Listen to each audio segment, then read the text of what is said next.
I want you to make a prediction between number 1 and number 25. You done that? Great. Now we need to hold on to it. So I'm going to pick an Enigma card off the board, and I want to know in the comments down below whether you were correct. Let's pick it. This is going from left to right. So 1, 2, 3, 4, 5, 10, 15, 20, 25. Which one is it going to be? There you go. Number 3. If you're right, you got some good stuff coming your way. Hey! Eddie Guerrero! Viva la raza! Ora levato! It is Papi! Yeah, the original Papi, not the current Papi. He is just dirty. This is a legend. So yeah, by the way, if you guessed 3 correct, you get infinite good luck for today. I mean, you gave me good luck by getting me an F2 Eddie Guerrero. But you know who everyone else is pulling except me? This crazy Jerry the King Lawler OP as Fiddlesticks. Yeah, that's a new thing. Don't question it, just enjoy it. Which is part of this ECW event, which started at the beginning of the week. We had a brand new battle pass, new cards, and I'm gonna tell you one thing you should not be doing. Absolutely not. It's actually 2 things you should not be doing right now in SuperCard. But we're gonna put our cards off the board first. Whilst I do that, it gives you ample time to talk about this month's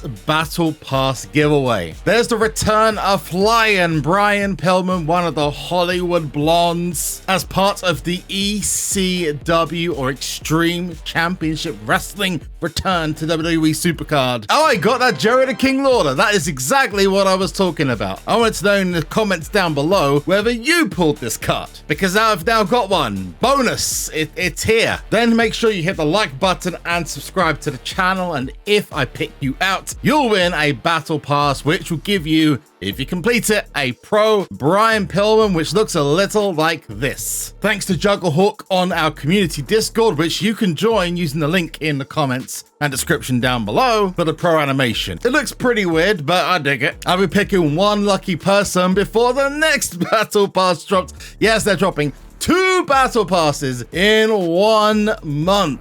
And it's got a lot of people annoyed, and I'm not surprised. I mean, they charge $25, $30 for 1 battle pass, and I think that's egregious as it is. I've got to give a massive thank you to Matt, whoever you are. It showed up in my inbox for gifting me the battle pass this month. Otherwise, I would say don't buy this battle pass, because it looks like a much more favorable one will be coming very, very soon. And although it's no superstar, it has the potential of being something pretty big for a new rarity. Yeah, I'm talking new rarity. Don't adjust your phone volume, don't change the channel, trust me. I'm pretty confident this is gonna happen. So if you've been on the calendar for June, you would have noticed there is a battle pass in the middle of the month. And yes, this current one will finish beforehand, meaning that this battle pass lasts an absolutely whopping 16 days. 15 days more. In fact, actually, I think it's less than that now. And on the 19th of this month, which just so happens to be a Wednesday, there'll be a Paul Heyman manager card dropped into WWE SuperCard. This is likely a ECW related card, or potentially Hall of Fame. Either way, I've got a very strong feeling we're getting the return of all-stat managers. Now, apparently this battle pass will cost less than the regular battle pass. How much that is, we don't know yet, but it has been confirmed via the community manager, Zach. By the way, on that subject, if anyone at Cat Daddy is watching this video, Zach, maybe it's you, then hit me up, DM, or, you know, call me. I mean, you don't know my number, but I say this and they're going to completely ignore it. With it dropping on a Wednesday, it just so happens to cover up what usually would be a new tier release date. And if you remember, back in WrestleMania Rarity, they dropped that Triple H on day 1. There's a ranked event the week beforehand, so there's no loose ends. And it nestles nicely in with what my original prediction of being 2 rarities before SummerSlam hits. I'm just saying this now, Enigma tier was never gonna last 12 weeks. And that's what it would be if it was to continue all the way to SummerSlam, which is at a later date of the 3rd of August this year. So if we use calendars and math, Enigma tier released on the 15th of May, taking that to the 19th means that it would have lasted for 5 weeks. 5 weeks after that just so happens to nicely nestle in with when a SummerSlam rarity would drop. Now, of course, they could completely change plans and go with something different, but there is no way that Enigma tier is going to last all that time, and if it does, well, I hope they've got some good content. But there is the summer cards coming up, but we've got to talk about the content because there's a little bit I'm not happy about, and that's because the rarity is just too fast. I remember, and Pepperish Farm remembers, when there was 8 weeks, 9 weeks between tiers. Hey, one time in SuperCard history, we had a 5-month-long rarity. Now, let's not go back to those times because it was boring as heck. But if we can go back to the 8 to 9 weeks, that'd be much better. So the first thing you absolutely don't want to do is go crazy for these ECW cards, or even potentially avoid going for the Brian Pillman, even if it's a really nice looking card and the images are great. Because if this Paul Heyman drops here and a new rarity drops, then that Brian Pillman's not going to be of much use to anyone. The second thing is this ECW event. It launched, and yes, they've had some cards already, including a Sandman, Terra Funk, my favorite hardcore legend, Jactus Cack, and a sensational Sherry. Now, I thought that these were all gonna be top tier cards, but apparently no, as there's only 2 released this week, Cactus Jack being one and Terra Funk. And these cards do look great and are an old school style of ECW. We will be getting more cards though coming up next week, which will be Lita,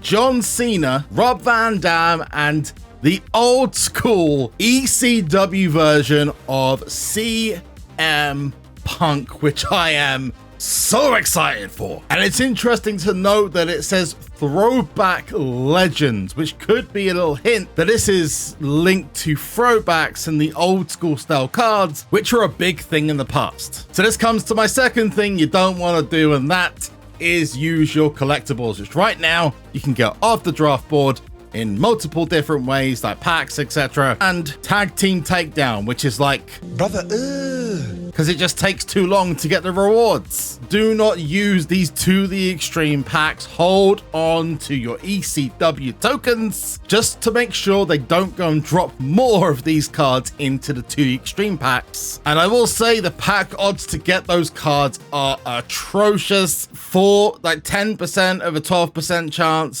it's awful. Builder Scam is back, and that sucks. I tried 4 attempts last night, and yeah, let's just say I'm never doing that again. You pay 1,600 credits for this, which is crazy considering Macho Man is so much more powerful than those cards and was available effectively free of charge. I really don't get the Cat Daddy logic sometimes, but whatever, it's not my job. But one thing special about that Terra Funk and Jactus Cat card, and to some extent the Sandman as well, but his WrestleMania 40 card, not many people are going to benefit from those, are these brand new pieces of equipment, which if you decide to open up the equipment packs, you got a chance of getting the Cactus Jack baseball bat, the Terra Funk headband, or even a Macho Man Randy Savage crown. And you have a Sandman kendo stick, which is, you know, not really gonna help anyone. I don't understand why the belts are still a 3% likelihood and the new ones are 4%, but whatever. And I just so happen to get my hands on those so I can show you what they do stat-wise, and it is kind of crazy. First of all, you've got the Cactus Jack baseball bat, which does an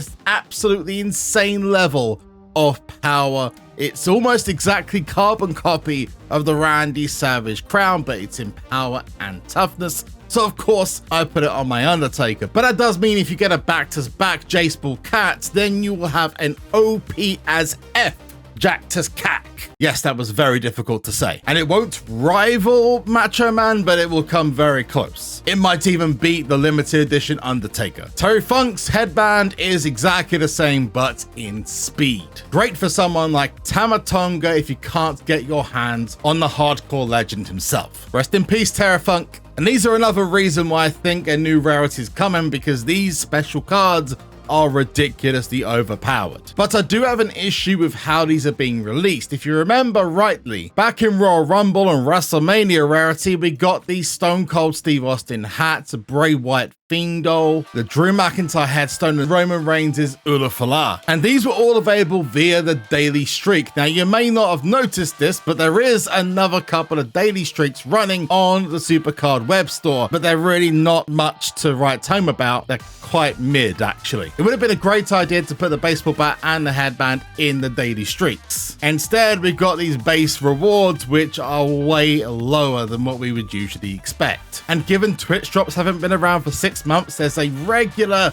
unfortunate pattern that more and more is being taken away from the free-to-play audience so that not everyone can enjoy the benefits of the game. This tied into the fact that outside of the Alpha War, getting credits is nowhere near as easy as it used to be compared to previous seasons, where every time you went up a tier or rarity, you would get free credits for doing so as a bonus. Nowadays, the only way to get free credits is to pay attention to QR codes and daily streaks. Otherwise, you're kind of screwed. But I am hoping that they listen to some of this feedback, because on top of the battle pass, a lot of people getting pretty PO'd, and I don't disagree with the reasoning. But on the subject of QR codes and free rewards, there is a QR code in this video just at the top. Make sure you go get it before it expires. Or maybe you're into my faction content through 2K24 and want to see which Persona cards are coming up, in which case go down here.